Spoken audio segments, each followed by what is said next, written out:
Hey everyone, thanks for taking the time to tune in and check out my video. I wanted to do it after seeing the 11 by 11 gym last week or the week before.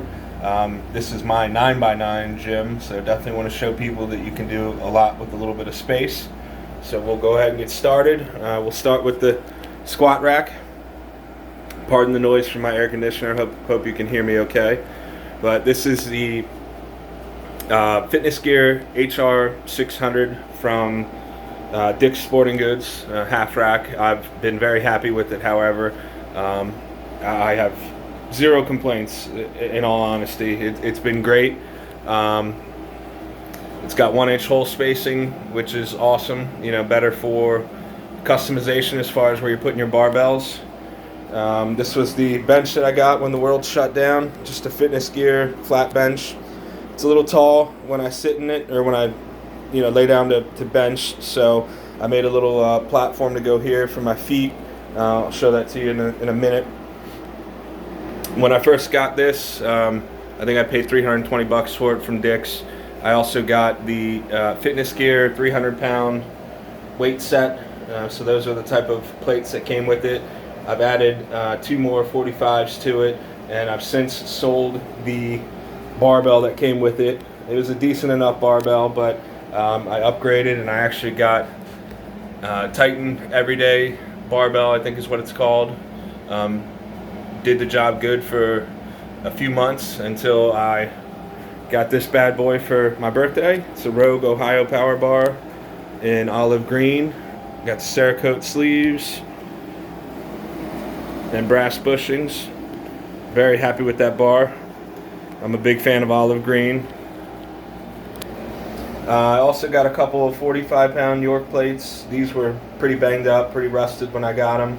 So I did the old vinegar bath and painted them with Rust-Oleum hammered black paint, and hand painted the green lettering there. So I'm very happy with how they turned out, and I'm a fan of those plates. I'd like to get all the other weights and definitely add more, but as you can see, the way I have everything, limited on space, as I said, 9 by 9.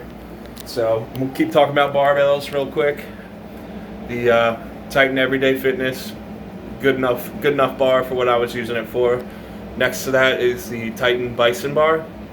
I got it when they had one of their flash sales. It's a very nice looking bar. I know other people have said that if you load up one side or the other, it'll tip. I did not have that problem in my rack. I think it's just maybe the way that my rack is sized, but I've only used it a handful of times, mainly because space in here.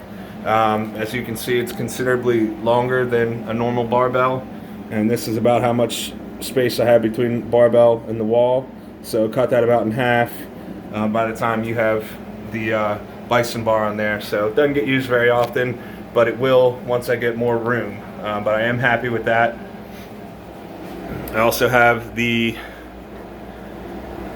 Titan, I think it's the V1 multi-grip bar, but I've been using that a lot more lately. I got case the lifter's elbow, so that way I can do some neutral presses, but that's a good bar. I've had that for about a year. I think I got it for my birthday last year, and I use it pretty frequently.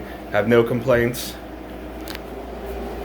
Last barbell is just a Titan axle bar attached to Titan landmine, so that gets used pretty frequently. It's a good bar. Just added some tape for kind of hand placement there.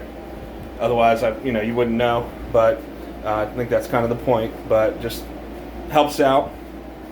Got some two pairs of 10-pound bumpers over there.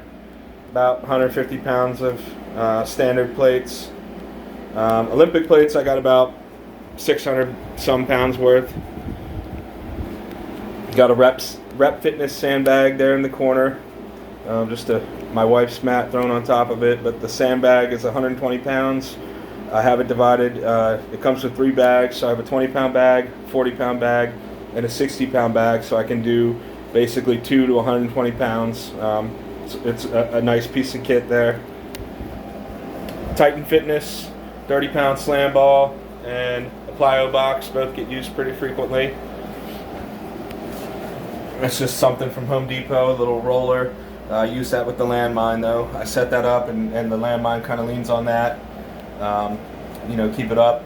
That way I can start my Viking presses from there. And speaking of landmines, we'll talk about those attachments. This is a Bells of Steel Viking press attachment. A really nice piece. Titan Fitness wide grip. Then I also have Titan Fitness narrow grip with the thicker handles. All good, really good pieces of equipment. No complaints. In fact, I bought my buddy one of those because he was a fan of mine, and bought it for him for. He helped me do some work on my car, and he uses his at his house quite frequently. Titan Fitness short high pulley system. This gets used every day for multiple workouts. It's a great piece of equipment. Pretty easy adjustment. The only thing, it says the pull pin, but what I like to do is when I get it in place, I make sure I tighten it, because I did have, when I first got it, probably not really able to see, some of the weights got dropped and bent the stopper a tad, because it was just locked in, but not like fully locked in. So I always make sure I do that, just hand tighten that, so anybody that gets one, just word to the wise. And I mentioned earlier about wanting more space. When I do get that, when I get more space, I want to buy a second one of these and have like a functional trainer set up. Over here's the knockoff mag grips. As others have said, the one in the middle and the lower left are about the same size. So I'll probably likely get rid of one of those, because I don't really need two that are, it's maybe a ½ inch to an inch wider, so not much difference there. I got 5 to 50 pounds in dumbbells in 5-pound increments, and then I got 60s and 70s. The 60s and 70s are from Rogue. The rest are just from Walmart or Target and Dick's. But they're all generic hex head dumbbells. That's kind of wanted and easy to find, getting them from different places. So, but happy with them, and they're sitting on a Fitness Gear 3-tier dumbbell rack from Dick's. Got an old school 60-pound York dumbbell that I got from a customer at work. He was kind enough to give it to me. I'd like to find another one, just for old time's sake. 25 and 40 pound kettlebell. Nothing too special there. This is the Titan Fitness FID bench. It's a good bench. Not too wobbly. There's some wobble to it, but I don't feel like I'm going to fall over or anything like that. If I had to do it over, I don't think I would buy it. I bought it mainly so I have also incline and decline, but it's not comfortable for me in the decline position, so I probably would have just gotten an incline bench. I bought this to supplement my flat bench, but it's a great incline bench for me, but I probably would have saved $100 and just gotten the specifically incline and not worried about the decline too much. But I think it's about $250. If you need a bench, I wouldn't talk you out of getting it. Just again, for flat incline, decline, it's good all around, and I think the decline is just kind of a me problem, not a everybody problem. But moving on, just some generic rope attachments. Got the longer one recently from Amazon. I think it was like $15. So the cost of fitness stuff is coming down, which is good. What else? This used to be my gardening shed, so this is just what I had my rakes on, and now it holds various attachments. Got the fat grips, knockoff fat grips, the Amazon brand fat grips, just different wraps. This is a Ryobi speaker. It's either traditional power or 18-volt drill battery powered, and then it syncs up to 2 other ones. So I love these speakers. I don't think you can get them anymore, but a good purchase. And then an Easy Curl Bar from Fitness Gear from Dick's. Just different pads and whatnot. A little chalk holder that my niece made for me for Christmas. So she knows I'm a big fan of Jordan. Always have something Jordan on. So it was a really cool gift from her. Titan Fitness mini farmer sandals. There's a $55, and can't recommend them enough, especially if you don't have room for full size handles. I got a little heater tucked away. I'm not needing it anytime soon, but it does help keep the place warm until I'm warmed up. And got a fan up there. And anybody that has a basement or a shed gym anywhere that's kind of not fully insulated, these are damp rids. They're great. Help suck up some of the excess moisture. So just a pro tip there.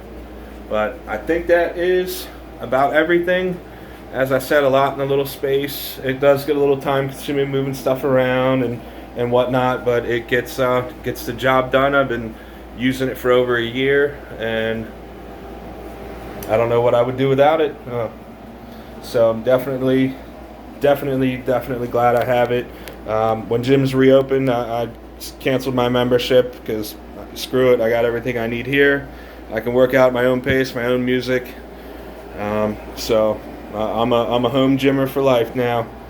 And then I mentioned earlier again about wanting bigger space and being happy with this rack. I am going to keep this rack, but I want to get a second rack because I bench and squat on the same day, and that would be nice to kind of have two racks going at once and kind of cut down on my gym time a little bit. That way I can go back and forth instead of moving everything back and forth. So, but yeah, very happy with this rack and my setup. So thank you for watching.